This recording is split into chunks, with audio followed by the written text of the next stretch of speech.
Well, good morning, everyone. This is our last few hours here in the Salt Lake City region. We made our way down to the Pioneer Memorial Museum, and it's right next to the Capitol over here. We thought we'd spend a little time and see what this has to offer. So this is the area that it's in. It's on a tree-lined street. Here is the Memorial Museum. Right over there is the Capitol. Just absolutely beautiful. So we're gonna go in and just take a look around, spend our last couple hours here, and then head out to the airport. To honor our pioneers, we consider people who came between 1847, when Brigham Young came, and 1869, when the railroad came. So the people that had to come on wagons and walk and push carts, we call them pioneers. We preserve their artifacts to help us understand their lives, and it's really important for us to do that. We have a lot of school kids who are studying Utah history who come here. We have 6 floors here, so there's a lot. Yes. But I'll give you this map to help you, and I'll show you. We're right here. Okay. On the back is the carriage house. And you go to the carriage house by going through the basement of this building. You don't go outside. Okay. But you go downstairs, there's stairs right here, and then that to the carriage house. Okay. But this will help you to kind of guide your way. So the gentleman said to come downstairs first, sort of the basement area. We're gonna go look at the carriage house, but you can see here, this is probably the wall of founders and important people of Salt Lake City and the people of Utah. And as he said, there's 6 floors here. So we're gonna see as much as we can in the time that we can, but we didn't expect that. We looked online, it seemed to be fairly small, but there is a lot to see here. Wow. So going into this room here, there's just all kinds of artifacts to see. I love this big eagle here, but what caught my attention is this dry goods store. Now, I don't think you can go in there, but you can look into it. All the spinning wheels and looms. Wow, look at all these. And here's an example, I guess, of a bedroom of the time. I would assume these were probably pretty wealthy people who had a bedroom like that. But let's look into the dry goods store. You can't go in here, but it's set up as it would have been back in the day. Wow. As we move down here, there is just in this room alone, there's thousands of artifacts to see, and this is one room.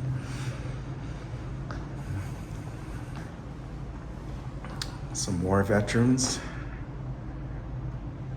and the rifles they would have used back then. Actually, I should have said war veterans uniforms of the day. All right, so I think we're gonna head into the carriage house. So room off to the side here, they have a replica of the Golden Spike for the Transcontinental Railroad, and there's some history there. And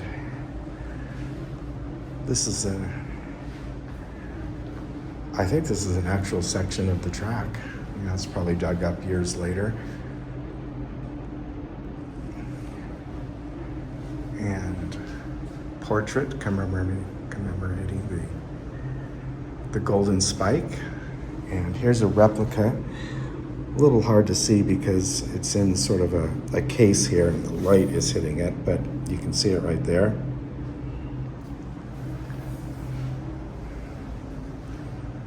There's some history of what is in here. And over here,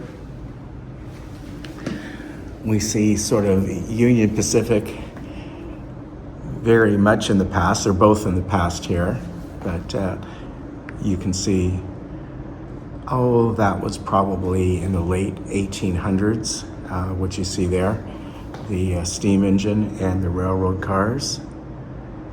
And then as we move forward, I do somewhat know about this train here. This was a limited train, passenger train that Union Pacific had. And it's about 1933, that's what it says there. And of course, tableware that would have been used in the dining rooms back then. So we made our way to the carriage house, actually one flight up from the carriage house. And this is sort of a replica diorama of what a livery would be. You can see the carriage over there. And there is the forge to work the iron. Look at the giant bellows over there on the wall to fan the flames. Wow, it'd take 2 or 3 people to operate that. And then the equipment they would have used back then. You can see the table over there has a bunch of hand planes, and there's some horseshoes there, and drill bits. Those are braces there, and then drill bits beyond that. And look at the huge saws to cut the timber. Here's a room filled with children's toys. They do have everything, just about everything numbered there. And then on the wall here, if you want to figure out what you're looking at, you can see what they are. Blocks down there, little, looks like a backgammon set. Of course, dolls, small furniture.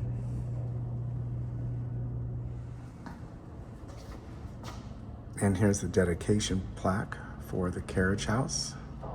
Sarah Marie J. Van Dyke Carriage House. And look at this. Wow. The American Fire Engine Company, a steam engine. It was called the Roosevelt. That is so impressive. It's hard to tell how big this is in the video, but it is huge. Here's some information about it.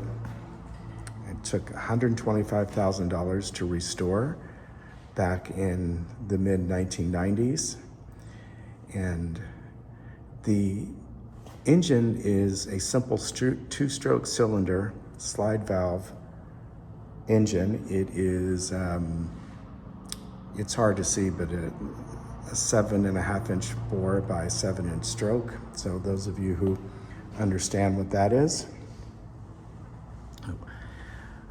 Here's more information about it. Wow. So of course the engine would be there to operate the steam engine, not, appears to be, well, yeah, it does. It appears to be horse-drawn because you can see the front of it there. I was looking to see if it powered it, but I don't believe so. I don't think I've ever seen a historic fire engine look quite like that. So this was horse-drawn. I don't see how many horses it would take, but I can tell you, looking at the information here, it weighed almost 11,000 pounds, and it was built at a cost of $8,900 back in 1902. So the overall length is 15 feet, and the overall height is just under 10 feet. So it would take quite a big team of horses to pull this.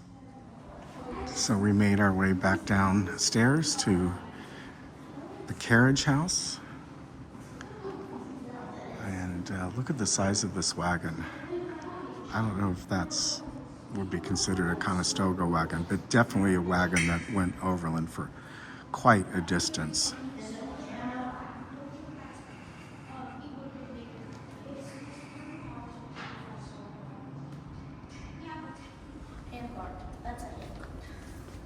And I love this. This is a horse-drawn streetcar. And this was circa 1872 to 1891.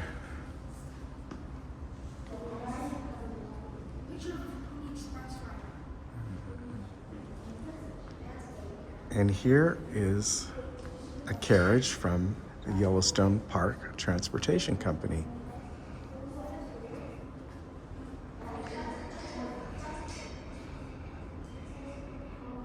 Next to it is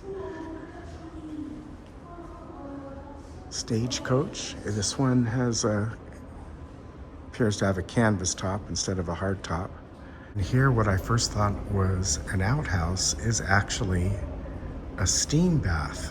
You can see the kettle in there, and this was actually used by Brigham Young when he lived in the Lion House in 1606.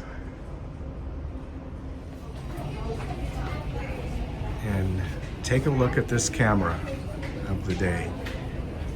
Yes, it's as big as it looks.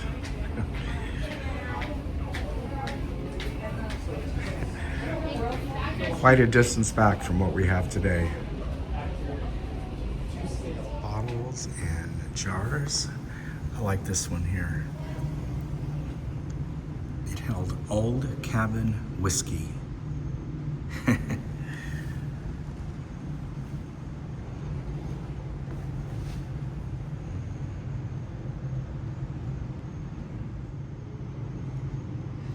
So what we have here are woodcut printer's plates to print songbooks, and right next to it is an example of that, the Song of the Pioneers. So that way they could produce dozens of copies of the hymns, the songs, the words. Here's some beautiful quilt collections of various times.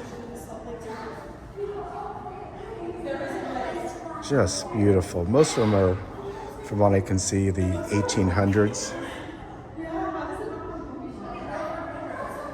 There's a lot of glare in here, sorry about that. But I think you can get a pretty good look at what they have here. Here's a collection of pocket watches, but in the back here is a wristwatch. I don't know exactly when from. They don't list the year, but very cool looking, kind of steampunk looking. So here is a beautiful table made of inlaid wood. Over 100,000 pieces were used to make this from various species of wood. There is no paint or stain. It's all the different types of wood that were used. So here is a model of a sugar factory that is entirely made out of sugar.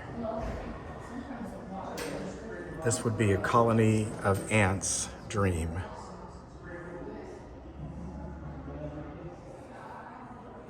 This case here shows a variety of linen baby clothes of the period. And it is returned here. Beautiful tablecloths and tableware, table napkins. And this room here is a collection of various dolls from different periods. Here's a collection from the Daughters of Utah Pioneers by Louis Sorensen. Here's information about the Daughters of Utah Pioneers. There's an application, old application for membership, and commemorative plates, and historical photos. And you can see here, this is it's a little hard to see from the glare, but there's a photograph taken back, probably about 100 years ago, but of the building that we are in. So they are the people that oversee this museum.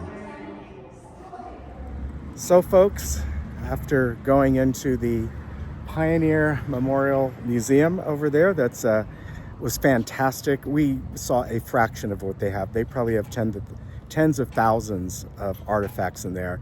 So if you're in the area, take the time to go and see it. Give yourself maybe a couple hours at least. We saw kids in there. Apparently there's tours that the schools take during the school year. So it is really a great way to learn about the history of not only Salt Lake City, but Utah in general. So this is going to end our Utah adventure. I do appreciate you watching these. And if you have any questions or comments about us coming up here, the areas that we went, please leave them down below. And I think I'll probably do a wrap-up video once I get home, once I start to edit these. I haven't edited anything so far. So if you're seeing this at the end, we're just about to make our way to the airport. So again, thank you for watching Day Tripping with Ken. I always appreciate it. Subscribe, do the like whole thing, and comment, have any questions, please let me know. I thank you for going along this Utah adventure with us.